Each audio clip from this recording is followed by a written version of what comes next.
আপনার কাছে একটু জানতে চাইছিলাম যে এই যে লিগ্যাল নোটিশটি পাঠিয়েছেন, সেই লিগ্যাল নোটিশে আপনি কোন, কোন বিষয় উল্লেখ করেছেন এবং এর পরবর্তী করণীয় কি রয়েছে? না, লিগ্যাল নোটিশ আমি দিয়েছি সরকারকে। আচ্ছা। সরকারকে দিয়েছি। তার অর্থ হচ্ছে যে ১ নম্বর হচ্ছে বাংলাদেশ ক্যাবিনেট সেক্রেটারির মাধ্যমে, আর হুম, ২ নম্বর হচ্ছে ল সেক্রেটারিকে দিয়েছি, বোথ ডিভিশনস।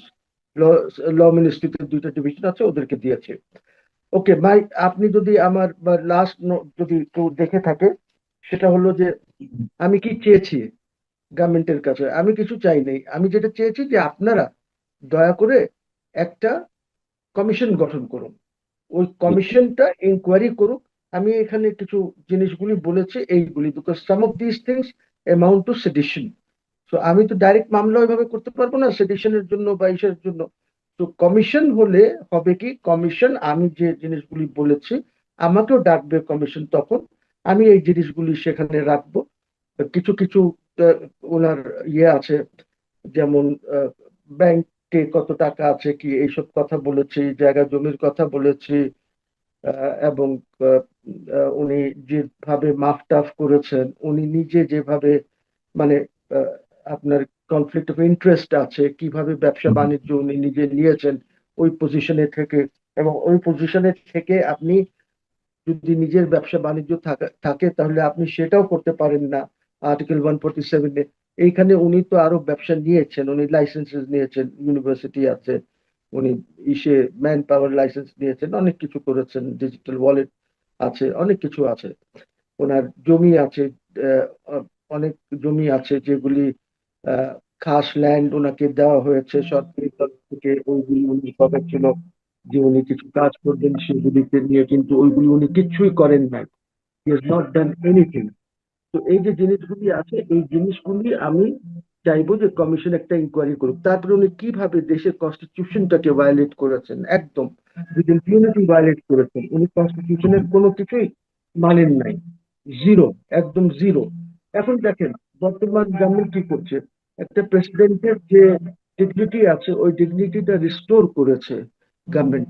কিভাবে করেছে, ওনার প্রেস উইংটা ওনার কাছে দিয়ে দিয়েছে, আবার বঙ্গভবনের পুরো স্টাফ যেভাবে হুম, থাকে ওইগুলি দেওয়া হয়েছে। আপনি দেখবেন যে উনি এখন সরকারি অনুষ্ঠানগুলিতে যাচ্ছেন, এবং আমি আশা করি যে বঙ্গভবনে যে জাতীয় অনুষ্ঠানগুলি হয় সেখানে তারেক রহমান সাহেব যাবেন, যেটা ইউনুস যান নাই। তো অনেক ভায়োলেশন আছে যেগুলি উনি করেছেন। আমি আমার নোটিশে প্রথমের দিকে এই সবই বলেছি, because that is a matter of great concern for me, যে এই হুম, সেডিকশন যে উনি করেছেন, কনস্টিটিউশনাল ভায়োলেশন গুলি যে উনি করেছেন। আর সবচেয়ে বড় জিনিস হচ্ছে যে উনি প্রধানমন্ত্রী নিজেকে কিভাবে, প্রধানমন্ত্রীর কাজ কিভাবে উনি করছেন। রিজন বিং, যে আমি তো বলেছি যে উনি শপথ নিয়েছেন 106, যে অ্যাডভাইস দিয়েছে সেটা উনি একটা শপথ নিতে পারবেন। কিসের শপথ? চিফ অ্যাডভাইজারের শপথ। চিফ অ্যাডভাইজার শপথ তো সংবিধানে নাই। 15th অ্যামেন্ডমেন্ট দ্বারা ওটা বাদ দিয়ে দেওয়া হয়েছে। 13th অ্যামেন্ডমেন্টে যে শপথগুলি ছিল, থার্ড শিডিউল, ওটা বাদ হয়ে গেছে। তো ঠিক আছে, উনি উনি যদি কোনো ইয়ে নিয়ে থাকেন, তো উনি তো প্রধানমন্ত্রীর শপথ নিতে পারবেন না। ওনাকে তো চিফ অ্যাডভাইজারের শপথ উনি যদি নিয়ে থাকেন, তাহলে উনি কার অ্যাডভাইজার? আর অ্যাডভাইজার হওয়ার জন্য তো শপথও লাগে না। তো বেসিক্যালি আমি কি বলেছি, আমি বলেছি যে দেখেন, রাষ্ট্রপতি হচ্ছেন 1 নম্বর ব্যক্তি, উনি চিফ এক্সিকিউটিভ। ও চিফ এক্সিকিউটিভ না, উনি হলেন রিপাবলিকের সভরেন্টির একটা সিম্বল। এখন প্রধানমন্ত্রী হচ্ছেন চিফ এক্সিকিউটিভ দেশে, প্রধানমন্ত্রী নাই। তো ডিফ্যাক্টো উনি তো রিজাইন করেন নাই, প্রধানমন্ত্রী প্রধানমন্ত্রী চলে গেলেন ডিফ্যাক্টো। ডিফ্যাক্টো ওনার অফিসটা শূন্য হয়ে গেল। ওনার অফিসটা যখন শূন্য হয়ে গেল, তখন আর তো কেউ নাই, কনস্টিটিউশনাল অফিস হোল্ডার নাই। আর আপনি যদি দেখেন সংবিধানে আমাদের এক্সিকিউটিভ যে জিনিসটা আছে, মানে নির্বাহী, পার্ট 4-এ, নির্বাহীতে 2টা চ্যাপ্টার আছে। 1 নম্বর চ্যাপ্টার হলো রাষ্ট্রপতি, সেকেন্ড চ্যাপ্টার হলো প্রধানমন্ত্রীর ব্যাপারে। তো এই তখন কি হলো, ডিফ্যাক্টো যখন প্রাইম মিনিস্টার নাই, ক্যাবিনেট নাই, তখন এইটা মার্জ হয়ে গেল। the whole thing merged, it subsumed into one. কার কাছে গেল? এটা রাষ্ট্রপতির কাছে গেল। তো রাষ্ট্রপতি virtually became the chief executive, যেহেতু চিফ এক্সিকিউটিভ এখন নাই। তো হুম, সংবিধান আছে। তো উনি উনি যখন আছেন, তো সেখানে এখন একজন প্রধানমন্ত্রী তো নাই, বিকজ প্রধানমন্ত্রী তো ইজ নট জাস্ট একটা nomenclature. প্রধানমন্ত্রী তো is somebody who is directly elected by the people, parliamentary form-এ parliamentary majority থাকতে হবে। তো আপনি যে কোনো লোককে ইন্টারিম হিসাবে বসাই দিতে পারেন না, নাম্বার ওয়ান। নাম্বার টু, যে জিনিসটা হচ্ছে সেটা হলো যে আপনার যে ছিল আমাদের আগে যে ওথের ব্যাপারটা ছিল এবং যে আর্টিকেলস গুলি ছিল, কেয়ারটেকার গভর্নমেন্ট চ্যাপ্টার 2A যেটা ছিল, চ্যাপ্টার 2A তে ছিল that the status of the chief advisor will be that of the prime minister and the status of advisor হবে মন্ত্রীর স্টেটাস। এটা স্পেসিফিক্যালি উল্লেখ ছিল। এবং যেহেতু 15 অ্যামেন্ডমেন্ট দ্বারা এগুলি চলে গেছে, শিডিউলও এমেন্ড হয়ে গেছে 15 দ্বারা, ওইখানে এখন চিফ অ্যাডভাইজার বলে কিছু নাই। তো এইসব যে জিনিস আছে, তত্ত্বাবধায়ক সরকার তো ফিরে এসেছে আদালতের রায়ের মাধ্যমে, এবং সেটি না অটোমেটিক্যালি সংবিধানে। না জি। না, ওইটা অটোমেটিক ফিরে আসে নাই। তার কারণ হচ্ছে অন দ্য ডেট যখন এটা ডিক্লেয়ার করেছিল তারা বেআইনি বা whatever, ফেরুল হক জি। সাহেবের যে রায় বা জাজমেন্ট যেটা, হুম। কিন্তু তারপরে তো পার্লামেন্ট এটাকে উড়িয়ে দিয়েছে। তো হ্যাঁ। পার্লামেন্ট যখন এটাকে শেষ করে দিয়েছে, তো আপনি সেটা তো সংবিধানে আর ঢুকাতে পারছেন না, কেউই পারবে না। আদালতও রায় দিলে পারবে না। তার কারণ হচ্ছে এটা ঢুকাতে হলে parliament will have to do it. আদালত is not above the parliament. আচ্ছা। আদালত হচ্ছে, আদালত আমাদের অর্গানস গুলির মধ্যে পার্লামেন্টের পরে হচ্ছে আদালত। তো আদালতের রায়তে ওটা ফিরবে না, বিকজ 15th অ্যামেন্ডমেন্ট দিয়ে আবার এটা উড়িয়ে দেওয়া হয়েছে, তখনই উড়িয়ে দেওয়া হয়েছে। তো যেহেতু ওইটা সংবিধানে নাই, আপনি ওই রায় দ্বারা ওইটা বলবেন যে এটা সংবিধানে আছে, তাহলে what will happen to the 15th amendment, যেখানে 13th অ্যামেন্ডমেন্টকে উড়িয়ে দিয়েছে? আপনি কি পার্লামেন্টের উপরে বসতে পারবেন? তা তো পারবেন না। তো এখন আচ্ছা, হাইকোর্ট তাহলে আমি, করেছে কি? জি, আমি এখানে এর মাঝে দুটি ছোট প্রশ্ন করি। একটা হচ্ছে, তাহলে কি হওয়া উচিত ছিল যখন ডক্ট্রিন অফ নেসেসিটির ভিত্তিতে একটা সরকার তো প্রয়োজন, এবং তিনি চিফ অ্যাডভাইজার হিসেবে ওথ নিলেন। মানে চিফ অ্যাডভাইজার হিসেবে ওথ না নিয়ে আসলে তারা তখন আর বাংলাদেশের কি করণীয় ছিল, বাংলাদেশ রাষ্ট্রের কি করণীয় ছিল? আর দুই হচ্ছে, যদি সংবিধান ভায়োলেট হয়েও থাকে, 106 এর রেফারেন্সে তিনি চিফ অ্যাডভাইজার হিসেবে ওথ নিয়েছেন, বাট প্রধানমন্ত্রীর সমমর্যাদার সম্পন্ন ব্যক্তি হিসেবে তিনি ক্ষমতা অ্যাপ্লাই করতে পারবেন না বা পারছেন না, আপনার বক্তব্য এটি। তাহলে আসলে টোটালি এইগুলোর কোনো ভ্যালিড এখন আছে কিনা, এগুলো না, নিষ্পত্তি হবে কি? ইট ওয়াজ ভেরি সিম্পল। দেখেন, সিম্পল ছিল জিনিসটা। নাম্বার ওয়ান যেটা হলো যে যেহেতু আপনি সংবিধানের উপরে ওথ নিচ্ছেন, আপনি বলছেন এটাকে সমন্বিত রাখবেন, আপনি বলছেন এটা প্রিজার্ভ করবেন, প্রোটেক্ট করবেন। তো যে জিনিসটা সংবিধানে নাই, আপনি কোত্থেকে এনে আপনি কি ওটার মধ্যে তো ঢুকাতে পারবেন না ওই জিনিসটা। হুম, তো হুম, হুম। প্রবলেমটা হয়ে গেছে, yes, it was very easy. আপনি, আপনার কোনো ওথেরও দরকার ছিল না। আপনি রাষ্ট্রপতির, যেহেতু ইলেক্টেড প্রেসিডেন্ট, 12th পার্লামেন্ট দ্বারা ইলেক্টেড উনি, এবং যেহেতু নির্বাচিত প্রেসিডেন্ট, আপনি চিফ অ্যাডভাইজার, ওনার চিফ অ্যাডভাইজার হওয়া উচিত ছিল। অ্যাডভাইজার্স গুলি ওনার হতো, তাহলে উনি এটার কোনো আপনার ওথেরও প্রয়োজন হতো না, হুম, যদি হুম, এই জিনিসগুলি ক্লিয়ার করো। কিন্তু সবকিছু খুব তাড়াহুড়া করে করা হুম, হয়েছে হুম, তো, যার জন্য, বিকজ আরেকটা ইন্টারেস্ট ছিল যে প্রেসিডেন্টকে একদম সাইড লাইন করে দাও, অথচ not understanding that he is the only man elected person. আর তো ইলেক্টেড পার্সন নাই কেউ, তা আপনি সংবিধানও কিভাবে রাখবেন ওনাকে ছাড়া? আর যদি আপনি রেভলিউশনারি গভর্নমেন্ট করতেন, তাহলে সংবিধানও সাইড লাইন হয়ে যেত, রাষ্ট্রপতি সাইড লাইন হয়ে যেতেন, দে ওয়াজ নো প্রবলেম। আপনাকে কোনো হুম, ওথ টোথ নিতে হতো না, রেভলিউশনে কোনো ওথ টোথ নিতে হয় না। যে কিসের উপরে ওথ নেবেন, কিসের ওথ নেবেন? আপনি তো প্রোক্লেমেশন দ্বারা তখন গভর্নমেন্ট পরিচালনা করবেন। জি। তো এই যে জিনিসগুলি করেছে, এইগুলি তো ওনারাই করেছেন। দিজ আর অল, বিকজ সবকিছুর পিছিয়ে একটা ব্যাকগ্রাউন্ড থাকে, সবকিছুর পিছিয়ে একটা ব্যাকগ্রাউন্ড থাকে। ব্যাকগ্রাউন্ডটা হলো যে এই শাহাবুদ্দিন সাহেব তাড়াহুড়া করে আমাদের বর্তমান যিনি আসাদ সাহেবকে উনি তাড়াহুড়া করে অ্যাটর্নি জেনারেল দিলেন। এখন উনি ক্লেম করছেন যে আমি 106 এর বুদ্ধিটা দিয়েছি, ওনার ইন্টারভিউতে উনি ক্লেম করেছেন। তো উনি যদি এই বুদ্ধি দিয়ে থাকেন, তো ওই বুদ্ধি ঠিক করে দেবেন তো। তো ওই ওই বুদ্ধিতে তো বলতে হবে যে এইভাবে এটা হবে। ওইখানে তো কিচ্ছু নাই, ওইখানে শুধু বলা আছে যে উনি শপথ নিতে পারবেন চিফ অ্যাডভাইজারের। আরে চিফ অ্যাডভাইজারের শপথ ওটা থাকতে হবে তো সংবিধানে, সেটা তো 15th অ্যামেন্ডমেন্ট দ্বারা চলে গেছে। তারপর একটা নেক্সাসও আপনাকে জানতে হবে। What was the nexus? নেক্সাসটা হলো ইশতিয়াক সাহেব যখন অ্যাডভাইজার ছিলেন হাবিবুর রহমান শেলী সাহেবের গভর্নমেন্টে, তখন ইশতিয়াক সাহেবের পিএস ছিলেন রাষ্ট্রপতি, এখন যিনি রাষ্ট্রপতি, হুম উনি হুম তখন ইশতিয়াক সাহেব পিএস ছিলেন।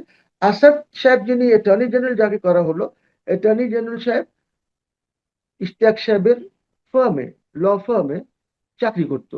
ও হোয়াটেভার পার্টনার ছিল বা হোয়াটেভার, আমি ঠিক জানি না, ওইখানে ছিল জুনিয়র হিসাবে। তো যখন উনি অ্যাডভাইজার হলেন আর ইনি পিএস হলেন, তখন প্রত্যেকদিন সকালে অলমোস্ট এভরি ডে শাহাবুদ্দিন সাহেবও আসতেন ইশতিয়াক সাহেবের বাসায় ওনাকে নেওয়ার জন্য, এসপিএস, এবং আহ, আমাদের আসাদ সাহেবও সেখানে থাকতেন। এইখানে ওদের একটা ভালো সম্পর্ক গড়ে উঠেছে। So ওরা এক অন্যকে আগে থেকে চেনেন। এই জন্য উনি, আমরা আগে মনে করেছি যে এটা বোধহয় তারেকের ইস্যু হয়েছে বা কারণ, he has now admitted in that interview যে আমি অ্যাপয়েন্টমেন্টটা দিয়েছি। তো উনি অ্যাপয়েন্টমেন্টটা দিয়েছেন কিভাবে? গভর্নমেন্ট তো নাই। তো উনি এক্সারসাইজ করেছেন তো নিজের পাওয়ার এস চিফ এক্সিকিউটিভ, প্রধান নির্বাহী, যেটা প্রধানমন্ত্রীর হুম করার কথা, ওইটা উনি নিজে করেছেন এস চিফ এক্সিকিউটিভ। তখন তো ইউনূস সাহেব ঢাকায় নাই, উনি তো ফ্রান্সে হুম হুম হুম প্লেনে আছেন তখন। তো এটা যে হুম হুম। হয়েছে, so he did exercise that পাওয়ার। এবং এইটা সঠিক, এটা সঠিক, বিকজ রাষ্ট্রপতি ইজ দি অনলি ইলেক্টেড। ওনার যে চ্যাপ্টার 2 এর যে পাওয়ার গুলি আছে ওটা সব একসাথে সাবসিউমড হয়ে গেছে, ওইটার মধ্যে না, কিন্তু ঢুকে এটা গেছে। নিয়েও তো, এটা নিয়েও কিন্তু একদম মহাসনের সাথে এটা নিয়েও প্রশ্ন আছে। যখন দেশে কোনো সরকার ছিল না, যখন জি সবকিছু বুক থুবড়ে পড়েছে 5 আগস্ট থেকে 8 আগস্টের সন্ধ্যার আগ পর্যন্ত, এই জি 4 দিন দেশে কোনো সরকার ছিল না, তার মধ্যে এখনকার যিনি আইনমন্ত্রী মোহাম্মদ আসাদুজ্জামান সাহেব একমাত্র ব্যক্তি যে ওই 4 দিনের মধ্যে তিনি নিয়োগ লাভ করলেন, এবং ওইটি অনেক কাছেই মিস্ট্রিয়াস অবস্থায় আছে এখনো পর্যন্ত, যে পুরো বাংলাদেশ স্থবির, তার মধ্য থেকে অ্যাটর্নি জেনারেল হিসেবে মিস্টার আসাদুজ্জামান সাহেব নিয়োগ পেয়ে গেলেন। কার ইশারায়, কার চাপে, অথবা কার তদবিরে, কার সুপারিশে? এটি কি আপনি যেটা বলছেন সেটি আমরা অতটাই নর্মাল হিসেবে ধরবো যে প্রেসিডেন্ট তার নিজের মতো করে দিয়ে দিলেন? এটা একটা এক্সট্রা অর্ডিনারি সিচুয়েশন ছিল। হুম হুম। এই এক্সট্রা অর্ডিনারি সিচুয়েশনে আপনি এটা বলতে পারেন না that there was no government, because the president was still there.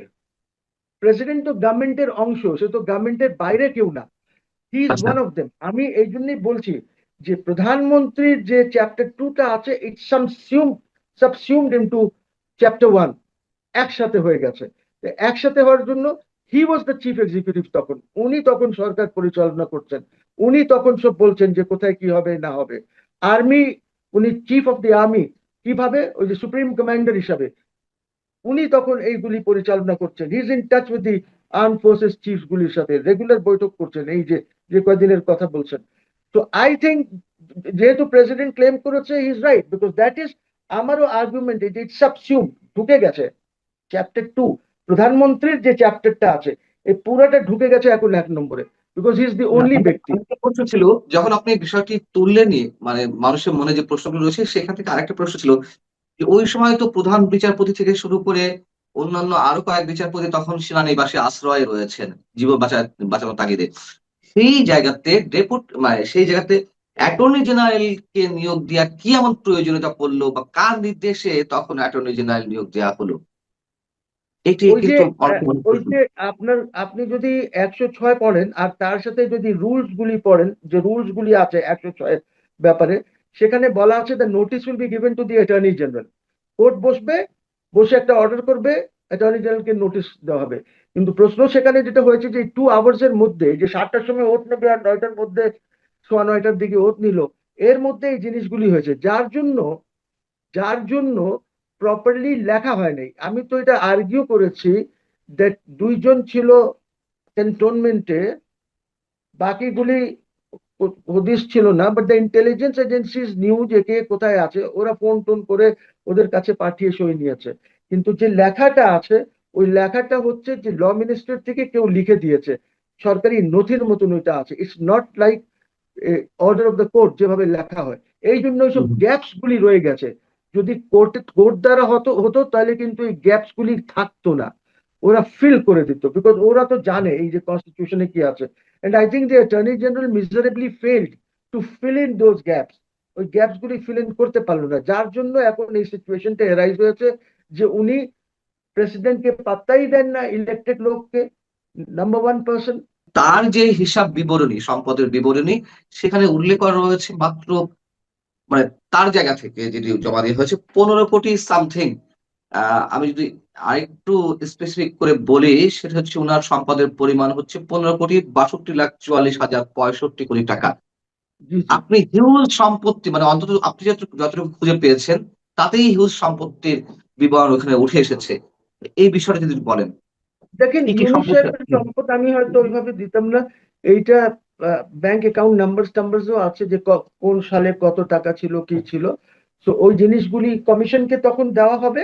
Commission ওই ব্যাংকস গুলির থেকে বের করবে যে কোথায় কি আছে, কমিশনের তো এই দায়িত্ব হবে। এবং উনি উনার যেটা দিয়েছেন তারপরে তো দেখছেন যে উনি তো গরিব মানুষ না। 15 crore তো উনি নিজেই বলেছেন, 15 crore ওনার নিজের ব্যক্তিগত। আমি যেটা দিয়েছি, উনি তো সবকিছু ব্যক্তিগত ভাবে করেন না, ওনার অনেক ট্রাস্ট আছে, অনেক ইসের নামে ওনার প্রায় 54টা না 60টা কত কোম্পানিজ আছে। বিভিন্ন স্টাইলে উনি এইসব কাজগুলি করেন। He is a very clever person, বুঝছেন, he is a very cunning person. তো উনি এইভাবে এই জিনিসগুলিকে হাইড করেন। দেখেন, যে ব্যক্তি বলে যে আমার তো কিছু নাই, আমার একটা গাড়ি নাই, আমার একটা বাড়ি নাই, ইয়েস, ইউনুসের নামে নাই, বাট গাড়িও আছে, বাড়িও আছে। আমি সেখানে এক জায়গায় বোধহয় বলেছি যে 9 কোটি না কত কোটি টাকা দিয়ে ওনার গুলশানে যে বাড়িটা আছে, হ্যাঁ। It's not a small house. তো এইটা তো ওনার নামে না, এইটাও আবার একটা ট্রাস্ট আছে, কি ফ্যামিলি ট্রাস্ট মাস্ট নামে একটা আছে, ওনার নামে না। এটা ঠিক আছে, উনি মিথ্যা কথা বলেন নাই যে ওনার নামে কিছু নাই, বাট এইসব ওনারই নামে। মানে বেসিক্যালি ইটস অল হিজ। যা বলেছি আমি, ইটস অল হিজ। উনি হাজার হাজার কোটি টাকার সম্পদ আছে, বুঝছেন। ইটস নট 1 or 2 million, অনেক টাকার সম্পদ আছে ওনার। আর সবকিছু কিন্তু এই ধোঁয়াশা একটা কেমন যেন সিচুয়েশন করে উনি এগুলি করেছেন। উনি সরকারের থেকে অনেক আহ, সুবিধা নিয়েছেন।